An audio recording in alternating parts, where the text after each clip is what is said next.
All right, hello and welcome to Vexed Venue Live. Today we are talking about the finals. If you missed it, here's your chance for a little recap. If you didn't miss it, here's your chance for a little recap. So first up, we'll talk to one of our judges. He was there. You could have seen him. He was rolling around the whole time. The Great Lake Effect. Hey, how's it going? How are we doing today? Oh, just peachy. Wonderful. How'd you enjoy your wheelchair? Oh, it was cool. My buddy and I never got tired of the "Let's Roll" jokes every time we went anywhere that night. It was great. No, it was super fun. It was a great show. Thanks for being so accommodating, by the way. You're welcome. That's what I'm here for. Between you guys at the venue and then the crowd itself. The crowd itself was very, very accommodating, very cool about it. So that was really nice. Nobody kicked you in your broken ankle? No, not at all. Oh. Damn.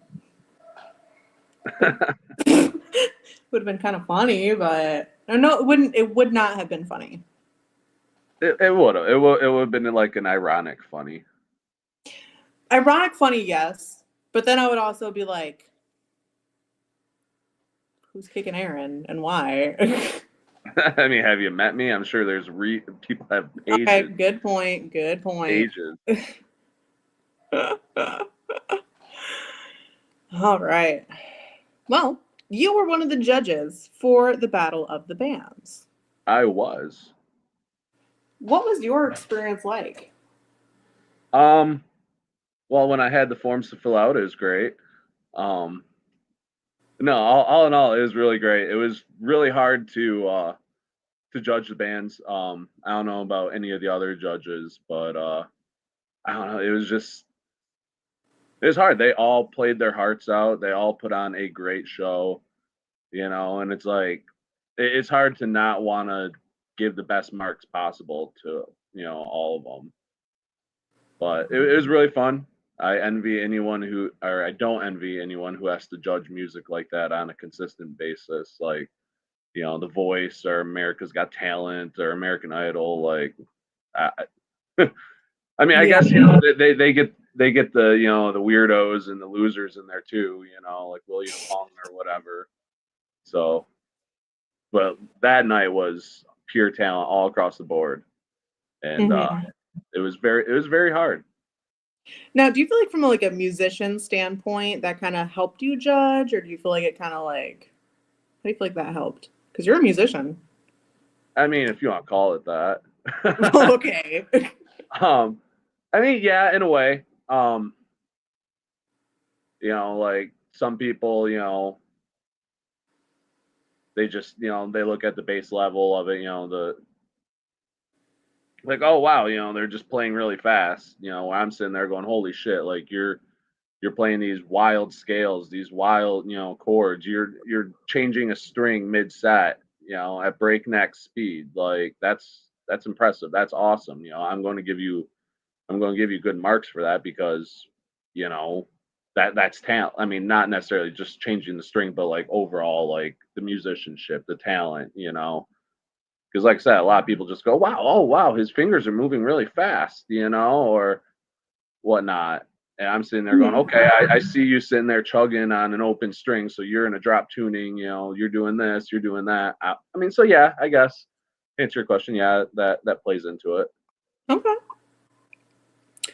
Now, we already know who won, but do you have a favorite band that played that night? All of them. All of them? I mean, honestly, like without, trying to cater to one band or another because I mean I don't feel like that's fair. I mean all of Mm. them for various reasons were favorites. The uniqueness of Flaccid Calamari, the like the pop punk sensibilities of Oslo, and then the cover of Children of the Grave was beautiful. I was telling them after they played, as soon as the drum and bass and that song started, I got all sorts of fucking hype. Creeping Chaos was just pure, just adrenaline the entire set. And then The Fault of the People, their covers were so much fun. Like I was sitting there screaming along to Katy Perry at a metal show. Like, come on, man. Like, Hmm. so like for various different reasons, all of them, it's like 1A, 1B, 1C, 1D. Okay, okay. Now, because you're a music lover yourself, how do you think like that really affect your judging or affected? Um, I feel like it allowed me to look at it more objectively. I guess maybe is the term. I like music of all sorts. I know that's very cliche to say, but like, I will literally jump from Katy Perry to, Louis Armstrong to Slipknot to, Nirvana. Like, I'll find something to appreciate in any genre and any style. So that was nice. It allowed me to kind of be like, well, I'm not just. Sorry about that. No, that's enough. Thank you. I'm not just a metal fan, so like I'm only going to dig the metal.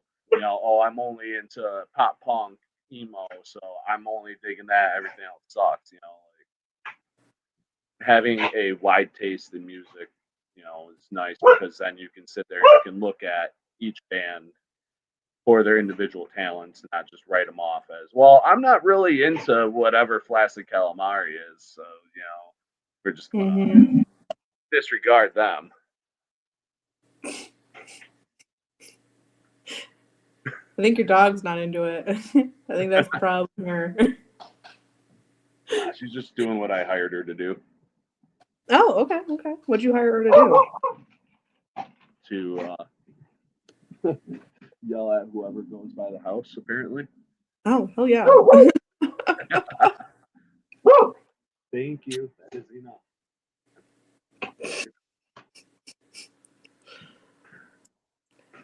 Gotta love live, right? Hell yeah.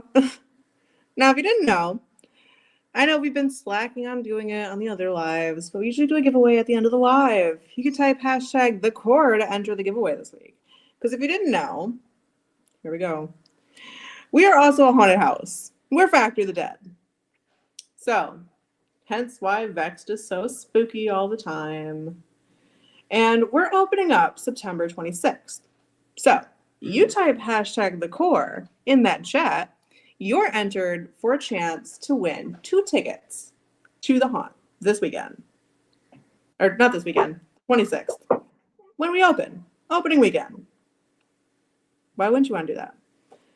It is just about Halloween. And we're getting into spooky season. Exactly. Jack has the right idea here.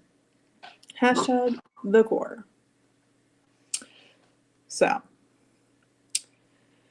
we're going to talk to the winners of the Battle of the Bands. Are you ready for that, Aaron? I am ready. All right. Let's get them in here. We're talking to the Creeping Chaos. Hey, how you doing? What's up? How we doing?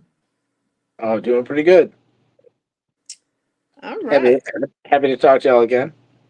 And we're thrilled to talk to you again, too. So, what was it like when you found out that you guys won? We were surprised. But I mean, although it did seem like the crowd was having a good time, Mm-hmm. but we only, got a few folks of ours to come up, so we were kind of, we were kind of worried that was going to affect it. But yeah, hey, it turned out to work out. Yeah, I was gonna say it worked in your guys' favor, and you guys definitely put on a show. Thank you, and a big shout out to our friend Mario for stepping in and helping out on stage with us as the creature. Mm-hmm. Thanks very much again. Excuse me for one moment. Oh, you're good. So, funny story about that is I was talking to Rob for a minute, and I was being nosy as I do, and I was like, "Hey, who you got going on stage?" And he's just like, "Nobody." And I was like, I have a whole crew of staff here today. So I turned around because he was right behind me, and I was like, "Hey, Mario, you want to do this thing for me?" And he's like, "What?" You want to wear a costume? Exactly. I was like, "You want to wear a costume?" And thank goodness it worked out. Yeah, I was he thrilled. jumped all over it. It was awesome. Yeah, he did a great job too. Mhm. Uh, I thought, yeah, it was. I see. He couldn't have done a better job. It was awesome, and I'm glad he got to come up and do it. And I hope he had fun hanging out with us up there. hmm Yeah. So and thank you for having staff on hand that could help us. yeah, of course. I felt like it wouldn't have been a Creeping Chaos show without it. Yeah, it's been a long time since we haven't had the Star Spawn on stage with us because it's been it's one of those things that people they either they heard that we do it and they're hoping we're going to do it, or they've Mhm. seen us before and they know that we usually do it, and they're looking forward to it. So it's we're trying to come up with something new to add too, because now that Mhm. we've got 3 albums under our belt, we're kind of like, all right, let's try and focus on making sure that we have a good stage show. So it's we're trying to come up with some extra stuff to throw into the mix. Okay. So it's not just all about waiting around for him to show up. Have a hmm few other things. I got you. Got you. Okay. Do you have any ideas in mind? Well, we used to have this butcher like outfit that a guy came out in, and he'd like sometimes throw like body parts at the crowd and stuff like that, because we have a song called Ooh. "Spare Meat" that we haven't played in a minute, but he used to come out during that, and he would, he had like a hook hanging off of him that had like a hand going through it and everything like that, and it was a big bulky kind of a costume and stuff. It was pretty cool, but See, I feel like that would have I've been got like very apropos for Vex. a big pardon. That would have been very appropriate for Vex. I feel like you should have. Well, we haven't had that guy work with us in a long time, so it's and I kind of felt like that was his idea, and I don't want to like kind of like steal his idea, but we can come up with something else and everything like that. We actually had a way bigger version of the Star Spawn creature that I made that had like all this piping and stuff, and there were arms that were like on these like sticks and stuff, so they like reached out like over the crowd and stuff. But Ooh. every Wow. once in a while, we would have it would like break down on stage. Mhm. Like something would come loose somewhere, and then like the head would go all wonky or something. But Mhm.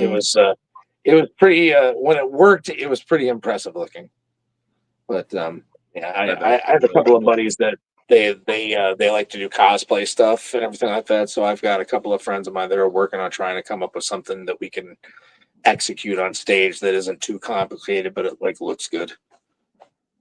So Okay. Now, did you guys come in with the intention of weighing, like well, on sure, that? Oh, yeah. sure, of course. I mean, yeah, we we were looking forward to just enjoying the show and having fun and everything like that. But we always we always want to make every show like our show, kind of. Like not to like sound rude or anything like that, but it's like Mhm. we want people to walk away from that show talking about us. So we try to make sure that we do a show that's worth that. All right. Sometimes we get a little excited and we go a little fast too, so which was good. I actually liked some of the way we did a couple of the songs. We were like kind of speeding through one or two of them, and it matched the crowd. The crowd was ready to rock. Ooh. The chorus says, "Wait, do his eyes look different today?" Who said that? Mm-hmm. Yeah. It was the 163, the core. Well, I wasn't out in the sun at all today. I spent a lot of time in the sun that day. So My buddy who was wheeling me around that night is like, dude, his fucking eyes are so creepy and cool. And I was like, I thought something looked like a miss. But yeah. I've tried a bunch of different ones out and everything. Those ones seem to be the ones that stick with people. So that's what I've been doing lately is those blind ones. Now, can you see in those? Yeah, you know how do you remember like ever like I don't know if you had to do this in high school, but we had to do swimming for like part of gym class and stuff like that. And I always remember that they always put too much chlorine in the pool, because there just had so many people going into it probably and everything like that. But if you open your eyes under the water, you know how you come out and like your vision's kind of cloudy. I didn't go to one of those fancy schools with the pool in it. Oh, okay. Sure. Yeah, have you ever been in a like public pools and I was like going to stuff say, have like you ever been in any kind of a situation where you're in a pool with a lot of chlorine or something like Oh that? yeah. And Oh yeah. if you open your eyes at all under the water, you come up and it's like, oh, my vision's kind of cloudy. That's kind of what Yeah. it's like. Like I can wear those things and drive a car. Okay. But like, I when I'm on stage and we have like certain lights, I'm not sure which colors they are exactly, but certain ones really make them like light up and it kind of like shines right in my eyes. Oh Because it's like it's that white is going across my Mhm. pupil and everything, so it's like all of a sudden there's this big blast of like white right in my eye, and I'm like, so Mhm. I'm sure my eyes are just going like my pupils are probably going like that while I'm underneath those things, but No, there was a couple times where I came to come talk to you, and I know there was a couple different eye changes there, and every time I'm like, whoa. I had like black ones in for a minute, but like the one on the right kept like it like I don't know if my eye was like swollen or something, but it wasn't fitting right, so I changed back to the white ones. Mhm. So that's probably what that was. Okay. So, which I like those ones, but like I said, if it was making it look like I had like the Pennywise thing going on, like I'm looking port to starboard and all that. So. I noticed like during the semifinals, you're walking around with the sunglasses the whole time. Then you take them off, and then we're just contacts. Is there any specific reason we do that? Well, yeah, I normally when we're at like other places, like we have like kind of back areas and stuff, and we'll just hang out back there. Mhm. And then we'll come out and like say hi to a couple people, but then we go back and everything like that. So like I'll have time to change into those and everything like that. It takes me usually about like 15 minutes or so to change into those and put my eye makeup on and stuff. But when we were there, I kind of had to use the daylight, so I put it on early, and I kind of didn't want to give it away that I had that going on. So usually when we're at places and we're doing our setup and stuff, if we come out on stage and we have to do our own sound setup and everything, because sometimes we'll have our stuff off to the side and someone just moves it over for us and we can just walk out fresh. But if we have to come out and do our own setup and everything, I'll wear sunglasses so that it's a surprise. I guess I don't know. It's stupid. I thought you were It's just really cool. I don't know. I'm trying to like at least keep some of it, some of like the kind of like mystery alive. yeah, like because I won't walk around in the crowd with them on usually, but because we had already done it the week before, I was like, well, I already did it last week. I might as well just I don't have to wear sunglasses now. Yeah. Because I know it's like kind of douchey to wear sunglasses inside at nighttime. I understand that.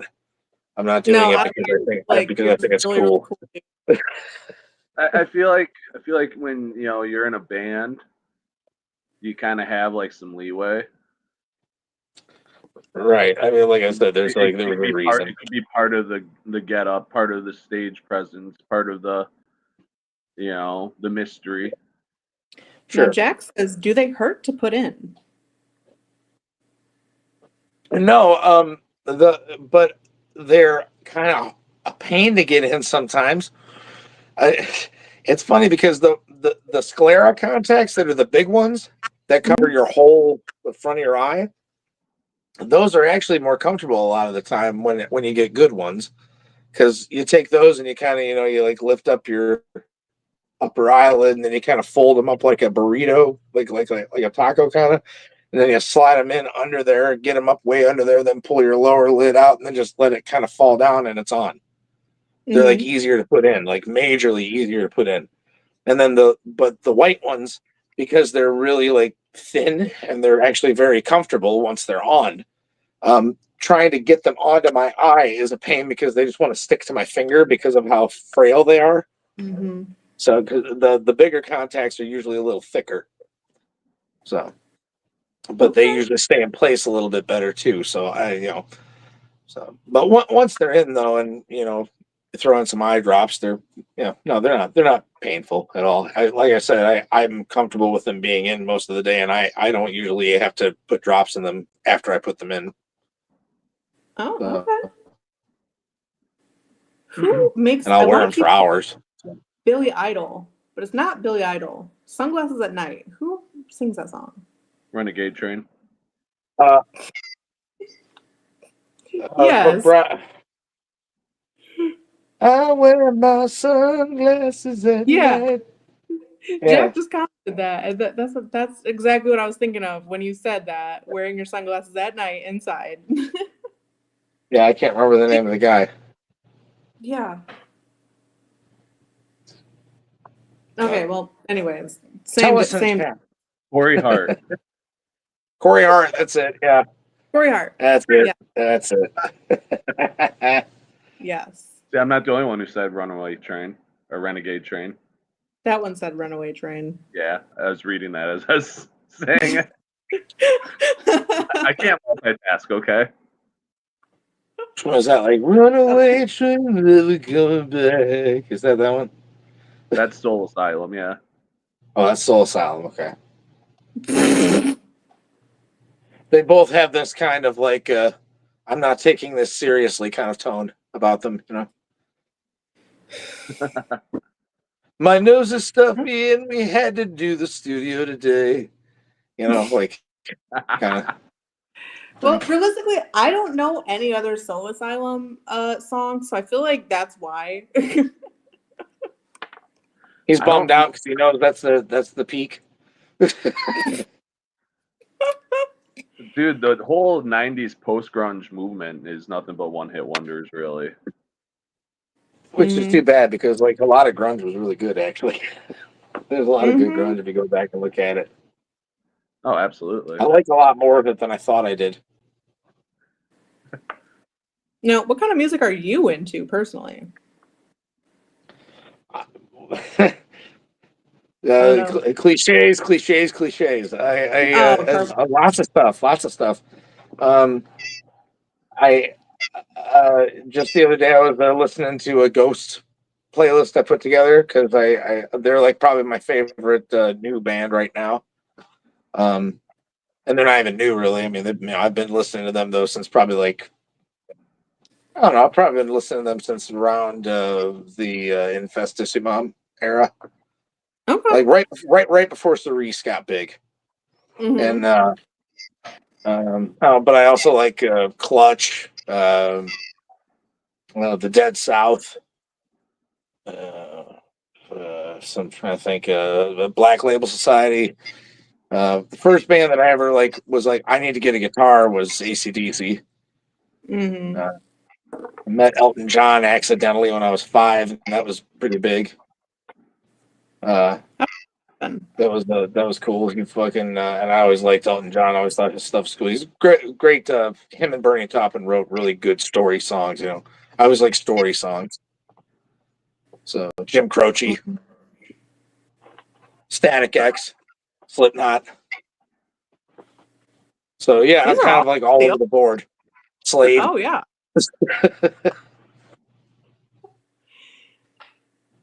Now, do you Yeah. feel like any of them influenced you to be who you are today and being the master of the crypt? We all, I think that the common thread that we all have in the group is that we really like just hard and heavy rock. So a lot of like bands like around the area of like Alice Cooper, um, Avenged Sevenfold, and with Dee and Donnie, I know for sure bands like Motley Crue, and for Donnie like Kiss and Ozzy Osbourne, Black Sabbath, uh, Aerosmith, Metallica is big with all of us. So it's we have like this anything that's like something that Lemmy from Motorhead would like. We're kind of down with it. And he had a broad taste, so it's yeah, it's tough because like you get a little bit of something from everything. I've heard people tell me that we sound like Rob Zombie and Static X tried to start a classic rock tribute band, but they write original We actually stuff. talked about that on my Yeah. show. Mhm. Yeah, somebody said that to me. I think that's what they said. It was I'm paraphrasing as best I can, but it was something like that. And I was like, yeah, okay. I'm pretty Yeah, sure I was those there. vibes are definitely there. Definitely like both those groups.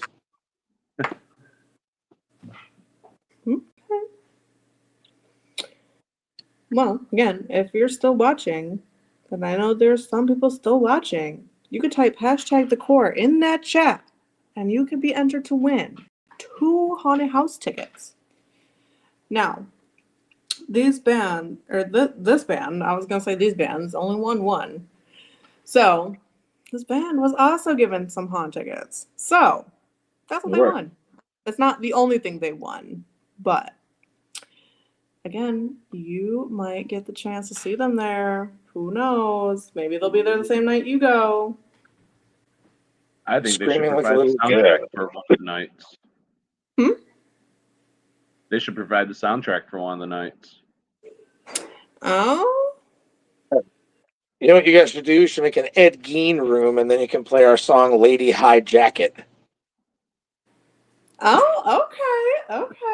You won't see that on any of the actual writing on any of the discs, I don't think, except for underneath the tray on the second CD, because we didn't write that it was on there. So it's like it looks like there's 10 tracks, and then you hear like static, and then a radio switching, and then there's an 11th track on the second album, and it's a song about Ed Gein, the guy that inspired Leatherface and Psycho and all that stuff. And yeah, the song's called "Lady High Jacket." Nice. It's gross. Music video for it too on the Creeping Chaos YouTube channel. Oh, okay. Interesting. Is Yeah. the music video gross too? It's got some footage of his actual house and some of the crime scene footage, which I can't believe that the video didn't get blocked. But I think I threw enough static and stuff over it that I got away with it. Okay. Yeah, Well, but that's a good plus thing, it's though. not anything that you haven't seen on like A&E probably, at the end of the day. Yeah. But That's still pretty unnerving stuff. It's a pretty twisted story. So yeah. I had seen so many documentaries at the time that I was like, I think that's part of why I wrote it. I was just to like get it out of my head, kind of thing. I was like, maybe if I write a song about this, I'll just like it'll fucking and it did. It helped me like not think about it really, because it was like I was having like nightmares about that. Like after, because I saw a movie that was really good that was about it, and I was like, ugh. Ooh. First 5 to 10 people in the door on opening night gets a free T-shirt, perhaps. Oh, there you go. Well, that's kind of cool. Interesting.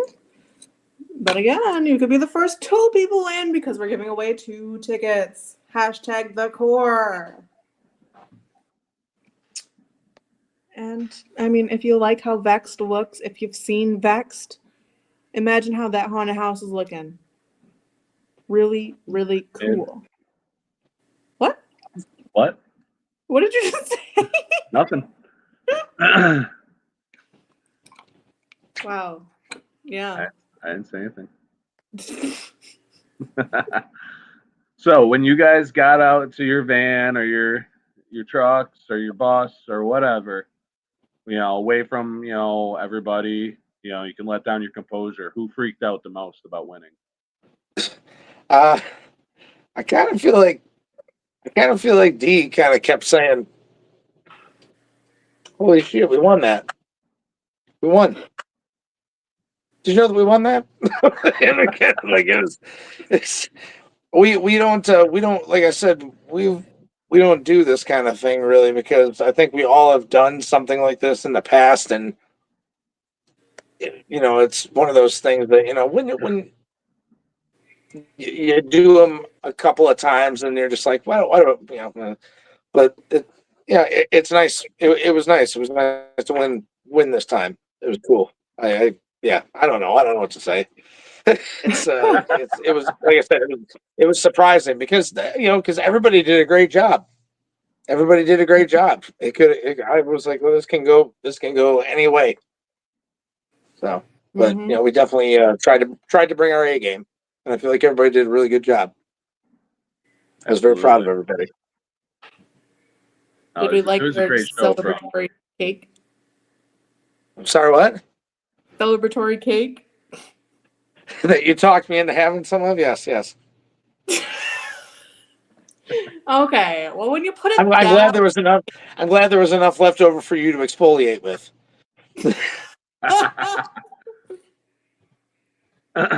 Okay, so yeah, that definitely happened after I left. Because Chris was just like, "Oh, what do you do with a baby on their first birthday? You smash their face or their cake you smash their face in the cake." And I was just like, "We're not doing that." Like, no, I want to eat the cake. And then finally, after everybody had their cake, and I couldn't coerce anybody else into having some cake, then I finally let them. I let them. But Chris was also asking, did you guys fight over the Guitar Center gift card? Oh no. The way that we're gonna do it is basically if anybody needs something, then whoever's like closest to a Guitar Center will go pick it up for them. Okay. So just And then, or if somebody wants to come by and just grab it, right now I think D's got it because he's like the closest. I think he said he wanted to go grab some strings, so I was like, "There you go, you take it first," or something like that. Okay. So yeah, it's no, we share. Aw. We share. Depending on where we go and stuff, we get gas money together for each other and stuff like that, and yeah, we try to take care of each other. We split up the prize money and everything like that, and called it a day. What'd you guys buy with it? Gas, probably eggs. Oh yeah, same price. One egg. One egg. One singular egg. What's the celebration egg? Joking. What did you guys do afterwards to celebrate? Anything? We kind of hung out in the parking lot, chit chatting for a little bit and everything. But we were all, been kind of a long day. We're all like, well, that felt good. Bye. And then I went over to a place over in Cuckallen that we play at in our acoustic group that D and I have over at the country house, and I went over there and hung out for a little bit and said hi. And Acoustic. yeah, I mean, it's not really acoustic actually. It's actually the lineup of the original Creeping Chaos of D and myself and Mike Stoker playing drums, but he plays an electronic drum kit and we play electric guitars, but we have these guitars that can sound acoustics. So we'll do like the first set and it'll sound like we're playing acoustics, and then the second set will be like a little more rock. And then the last set we're playing stuff like Blue Oyster Cult and Billy Idol and Allman Brothers and Gorillas and stuff like that. That's a jump. That is a big Yeah, jump. we do. Yeah, it's like I said, we like a lot of different stuff, and we were like, let's just play all the stuff we like. So Nice. that group's called the Arcades Project. Okay. That's we just in that group we have like 2 or 3 originals, but it's mostly we just play covers. But it's just 2 guitars and a electronic drum kit, so it sounds a little different, but it's fun. People have fun with us. That place really likes us. Now, do you guys have a different style for that one? I'm assuming you aren't wearing contacts or anything like that for that. No. We just regular kind of plain clothes show, and we do, like I said, we'll be playing Tom Petty stuff, but then we'll also, if somebody maybe calls it out and we know it, sometimes we'll do something heavier. Like we've played Fight for Your Right to Party. Trying to think, Rockin' in the Free World. We'll just middle of the road rock stuff. Mm-hmm. Have you ever slipped any Creeping Chaos songs into the set? Oh yeah, like because Creeping Chaos, we actually have 1 or 2 songs on each of our albums that are not like super fast, heavy songs that are kind of more melodic, kind of like each album's got one kind of like that, and we'll play those ones a lot. Like we'll play. Sometimes we'll play Under the Blade from the second album. A lot of the time we'll play World Gone Grey off the first record, which is like it starts off acoustic and everything like that. And yeah, you get this whole album of like really like thrashy kind of stuff, and then all of a sudden you have like this brushy kind of acoustic sound at the end of it, but then it turns into like it's kind of like almost like we used to call that our Freebird song because there's like a big solo at the end and everything. But yeah, so it's fun. We play that one. Now, in your acoustic band, do you play Freebird? So we'll be playing that song, right? The one I just mentioned, World Gone Grey. And then there's a part where it's not the same key, but the chord progression's kind of the same. And all of a sudden we'll be like playing the song, and then we'll speed it up and go in to start playing Freebird. So, we don't actually sing the big long part. We just go right into the solo area. But then we'll come back out of it and go back into the other song and then wrap it up. Mm-hmm. And then we also do this thing that my old band Dead by Design used to do, where we play Sweet Home Alabama, and then we'll mix in 1989 by Kid Rock, and then we'll also mix in Werewolves of London, and then we'll throw in Chicken Hunting from Insane Clown Posse just to spice it up. And we have a lot of fun with that. People seem to like that one too. That's a lot of fun. It goes on for like about 9 minutes.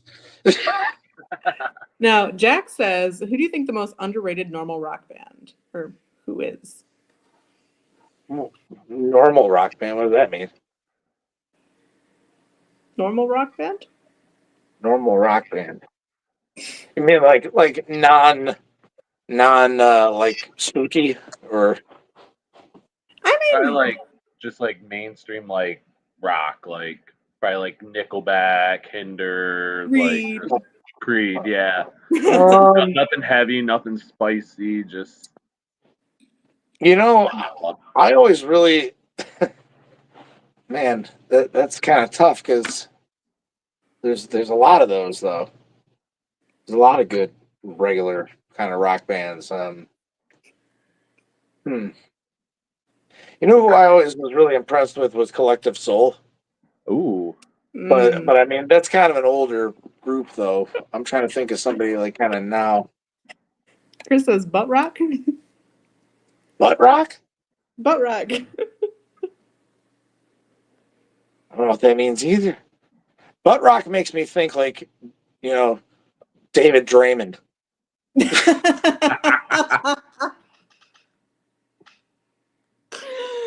I've heard the term a couple times, like referred to like a creed or something like that. Oh yeah, okay. Yeah, I like dad rock that your dad doesn't like. Kind of. Yeah. Yeah, Mhm. okay. And Jack says, like, just rock. Gosh, it's like I said, it's tough because there's so many bands that have like a handful of good tunes, and then it's like it's been a minute since I've heard like an album that I was really impressed with. You know what I'm saying? Mm-hmm. Because like I was one of those guys that I used to like look forward to like when a band that I liked was going to put out an album and like a whole album impressed me, and I haven't I haven't had that happen in like a long time, so that kind of makes it hard for me to pick a band because that makes me yeah I yeah shoot.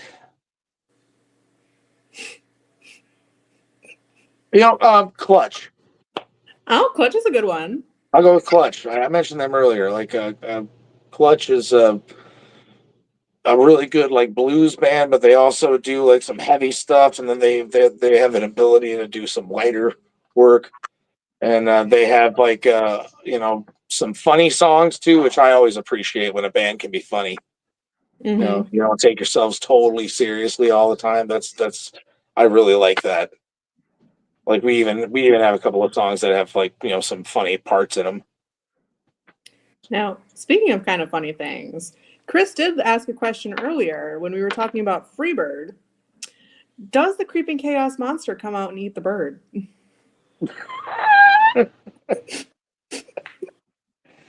I don't know if birds are a staple in a cephalopod's diet, but then again, it is an undead cephalopod entity from beyond, so I don't know. I I'm still learning his language. Guttural wet slopping sounds is like tough to master.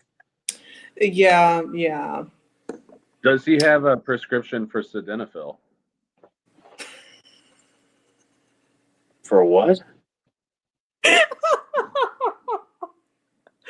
That that There's a sounds like band. something that you fill something else with. I mean, There's a band that we had during Battle of the Bands called Sildenafil Cephalopod because one of them is a pharmacist or something like that. Sildenafil? I thought it was they changed it. Sildenafil is a knockoff. You could probably imagine what I'm about to say. Viagra. So So are we talking about flaccid calamari then? no, we're talking about Sildenafil Cephalopod. Sildenafil cephalopod. So there's sildenafil cephalopod, flaccid calamari, and then the creeping chaos, which we have a logo that's like a cuttlefish kind of head thing. So there is a funny, lot of funny, tentacles going on here. yeah, They're funny story. Like hearing about flaccid calamari. We were trying to come up with names. We almost called ourselves Rock Hard Nautilus, but we decided against it. So I feel like that one would have been great. But Jack also says, I call Clutch the band that Hagrid from Harry Potter would be in. you're a hairy wizard.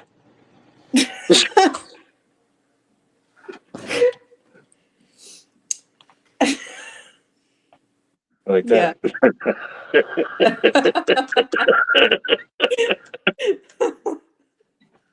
So what's next for you guys?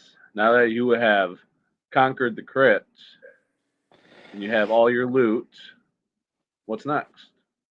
We're gonna take that loot. We're gonna put it, like I said, firmly in the gas tank, and then we're gonna drive out to Battle Creek because we got a show on the 24th of October that we're doing at the Music Factory called Freaks, Ghouls, and Psychos Halloween Ooh. Mass. Nice.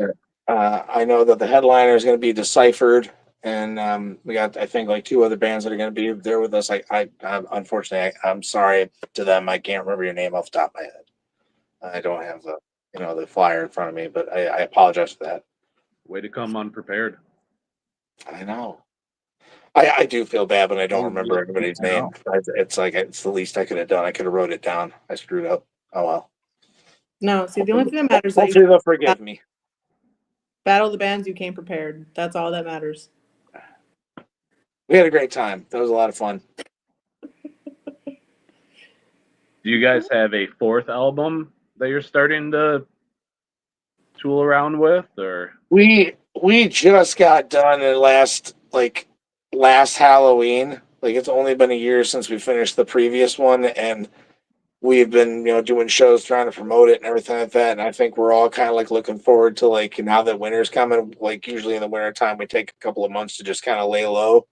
I think we're all ready to like lay low for a minute.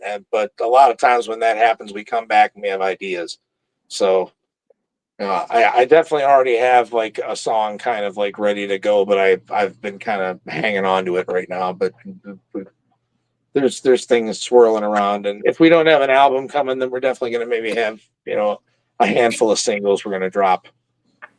So we're going to keep putting stuff out and everything like that, and then if we get enough material together, why not put out another album? Maybe we record one. Obviously, there's a big turn in the industry towards singles over albums. Dropping music every 4 to 6 weeks to maximize algorithms and maintain attention spans of the goldfish of the population. What's your stance on that? Do you prefer just dropping singles, or do you prefer coming out with a whole ass album? Sometimes singles are good to remind people that you're still around and you're still working on something, and it doesn't involve the massive undertaking that trying to come up with an album does. Especially when you like we do, and we try to like pick sort of a theme to go through the record. It's not always like totally obvious, but each of the records has like sort of a theme behind them. There's a subject matter at hand that like they all kind of like spiderweb back towards. And when you just drop a single, you can kind of have fun with that too, especially if you do things like we do on YouTube where you make little videos to kind of promote those things, and you can drop little hints of like maybe what the next thing's going to be, and you can have fun with it that way. So it's different. It's always changing. Everything's always changing, and you got to change with it and try things out, and then whatever works the best is what's going to be there. Now, out of the 3 albums that you have, which one was your least favorite to work on? I don't know. Least favorite. I mean, this last one took the longest and was probably one of the harder ones to get together because we didn't have all the songs done yet. But I wouldn't say that it was the least favorite. It just we approached it in a different way of like recording.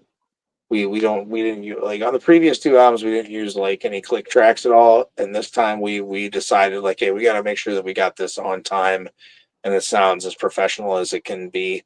And so that was a little different, but I think it made it sound better. So I don't know. It's like I feel like this album, I feel like the music sounds closest to what I thought it sounded like in my head. So I'm happy about it like that. I'm a little bummed out that it took as long as it did to get it done. That's about it. It's just that it took a long time. It wasn't that I had a problem with how it got done. But yeah, I mean, if we're talking about like the first album, we did it and we got it done in a couple of months. We just crashed through it, and but we were a 3-piece band back then too, so it was a lot less work to do.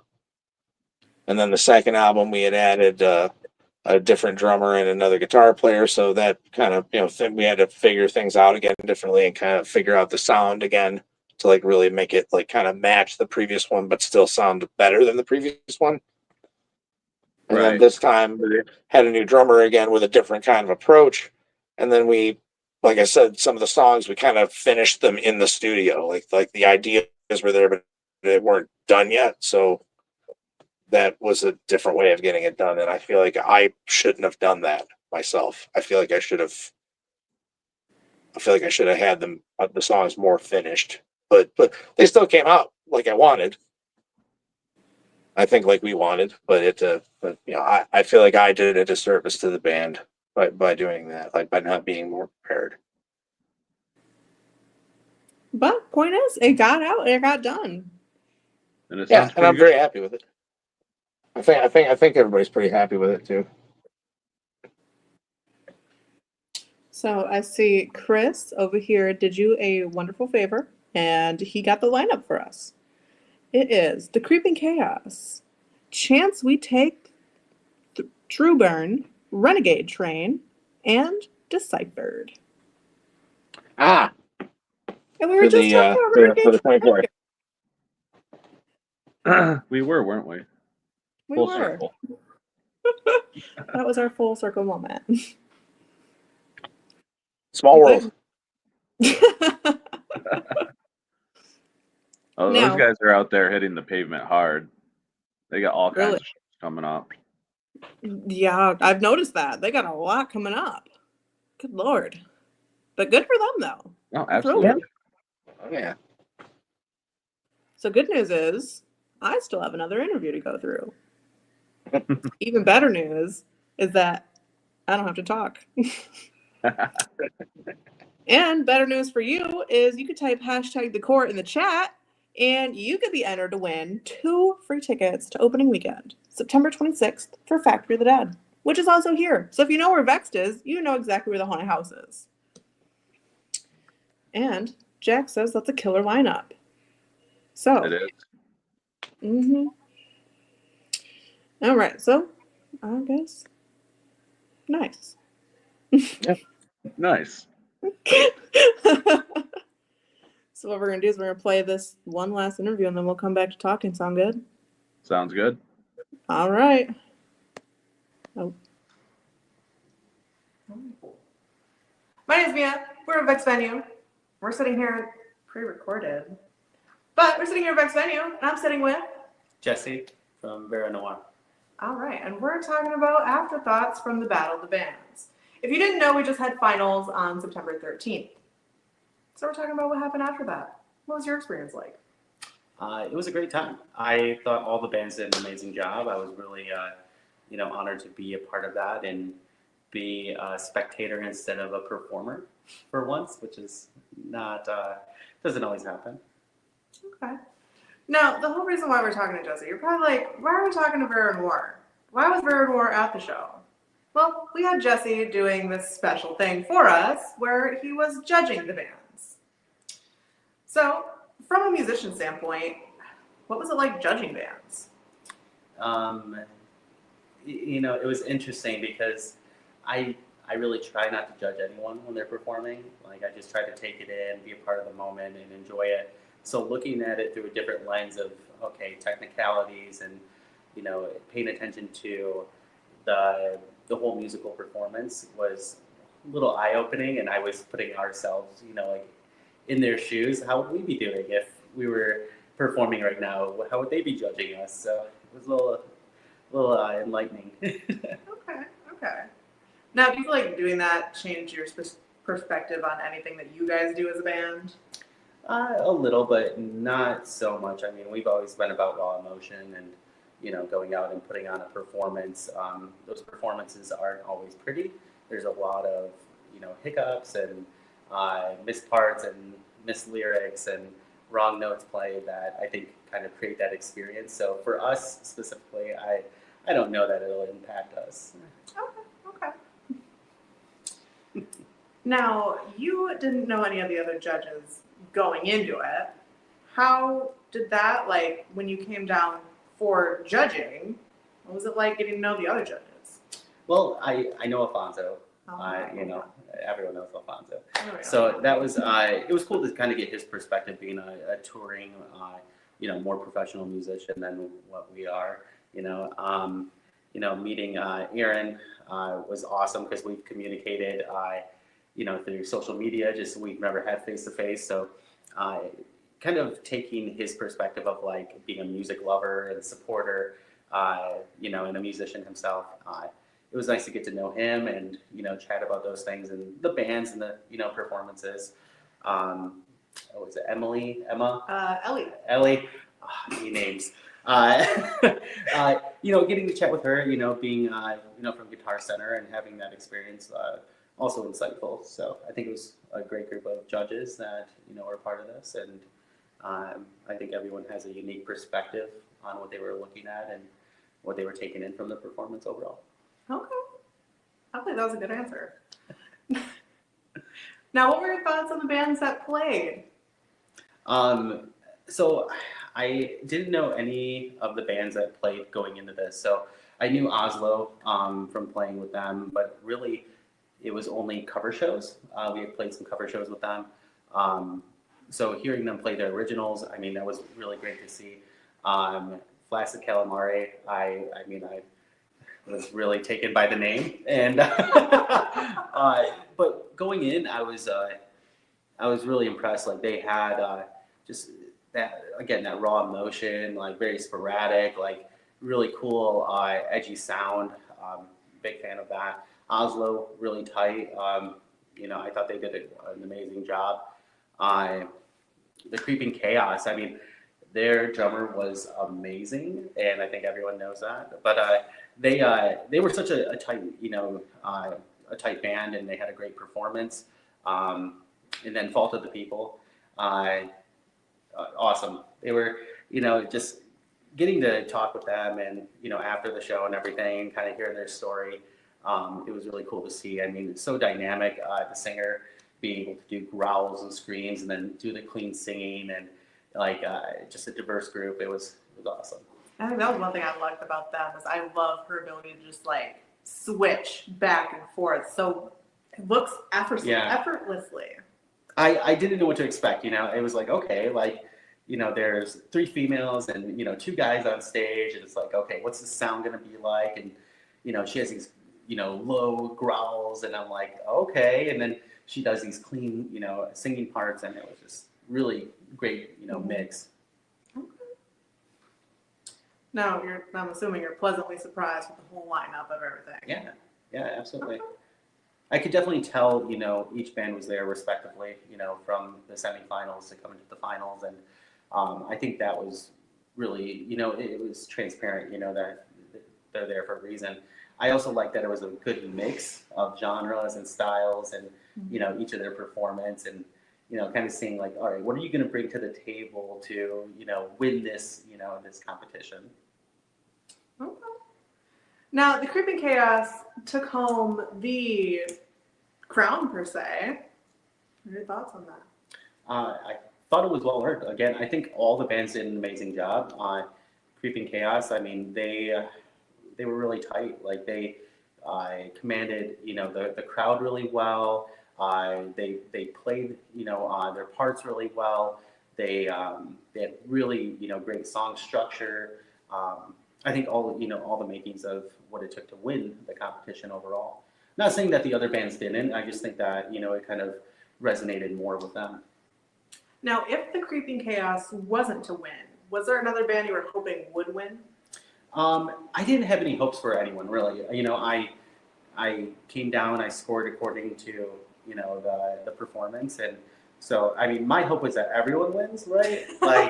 Like that's why it's, being in a competition like that, like a battle, it's like all of them are good respectively, and, I don't think that Vera would have won, based on the scoring system. We talked about that. Like, we go up and we mess up, and we lose points on that, and there's certain things where I just feel like, we're not such a clean cut band, but, does that make us a lesser band?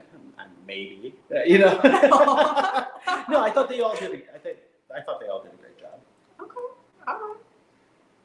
Well, do you have any final thoughts on it? I think more people need to be doing things like this. More battles, more bands coming up, and battles are meant to be fun. Like there should be no hard feelings if you win or lose. Like I said, I think in my band, like would we have won? Maybe not. But it's just about getting together, playing music, and having fun. And then there's a winner at the end, and that's cool. Like they get to get celebrated, and everyone should contribute to celebrating them. So. All right. And we're back. With snacks. Just put that in my mind. I'm sorry. All right. Well.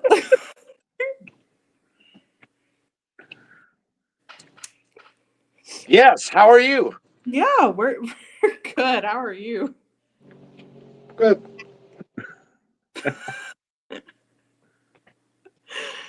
Now, after hearing Jesse's little interview from earlier, do we have any thoughts? I actually only heard a little bit of it. I was taking care of something on the other side of the room. I'm sorry. Well, he had a lot of nice things to say about your guys' drummer. Oh, good. Oh, awesome. Yeah, he was absolutely blown away by how amazing your guys' drummer is. She's definitely she's a classically trained drummer. She definitely knows what she's doing.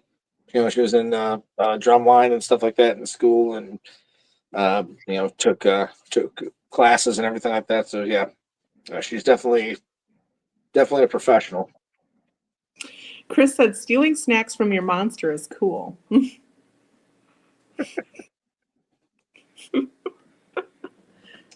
As long as he's not you know, eating out of a chum bucket. Yeah, yeah. Yeah.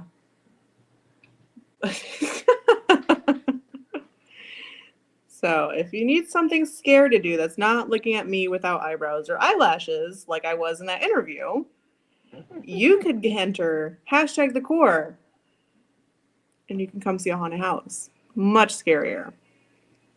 So you can win 2 tickets to that haunted house opening September 26th. So, I mean, I guess we're sitting in here in about an hour. So I guess we should probably pick a winner soon.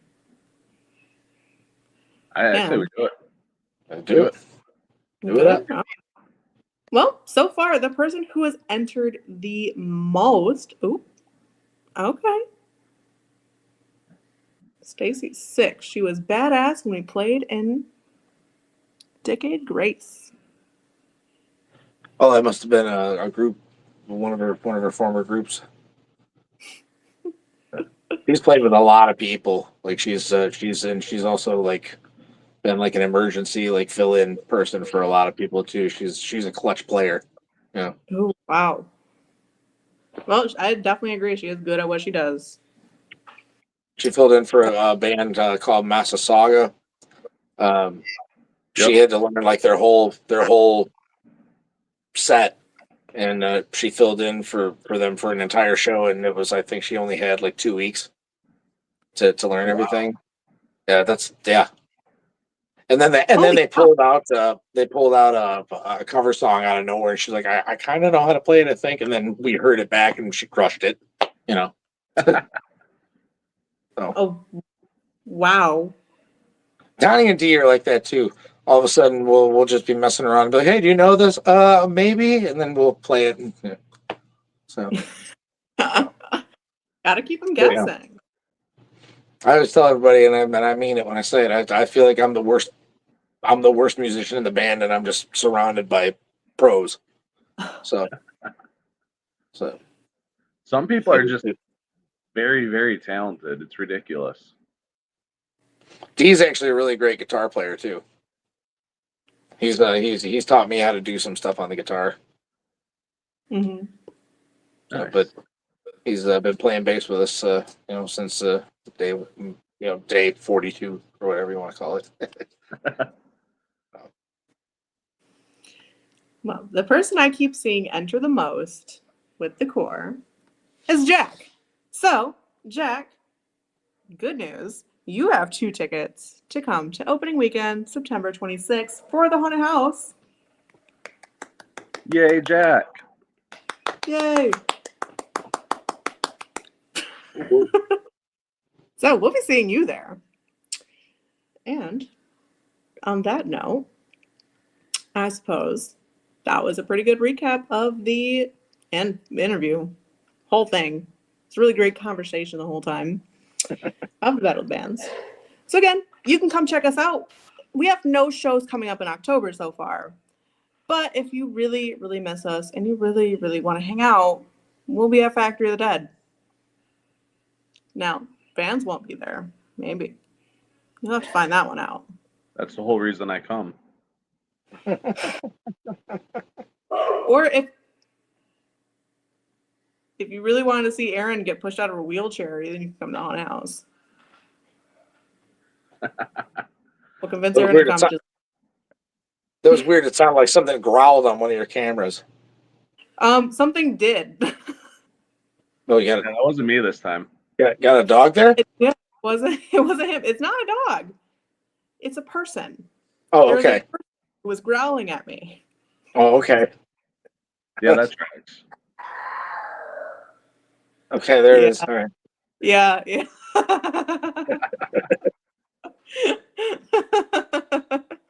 This happens. It makes We're in a sense, haunted yeah. house. Yeah. No. I thought maybe Homeboy's couch was haunted. Yeah. It's definitely Aaron's couch. He's actually the guy. He put the guy up with like the poltergeist that we were talking about earlier. Mm, It's Aaron. gotcha. Yeah. It all comes full circle. Yes.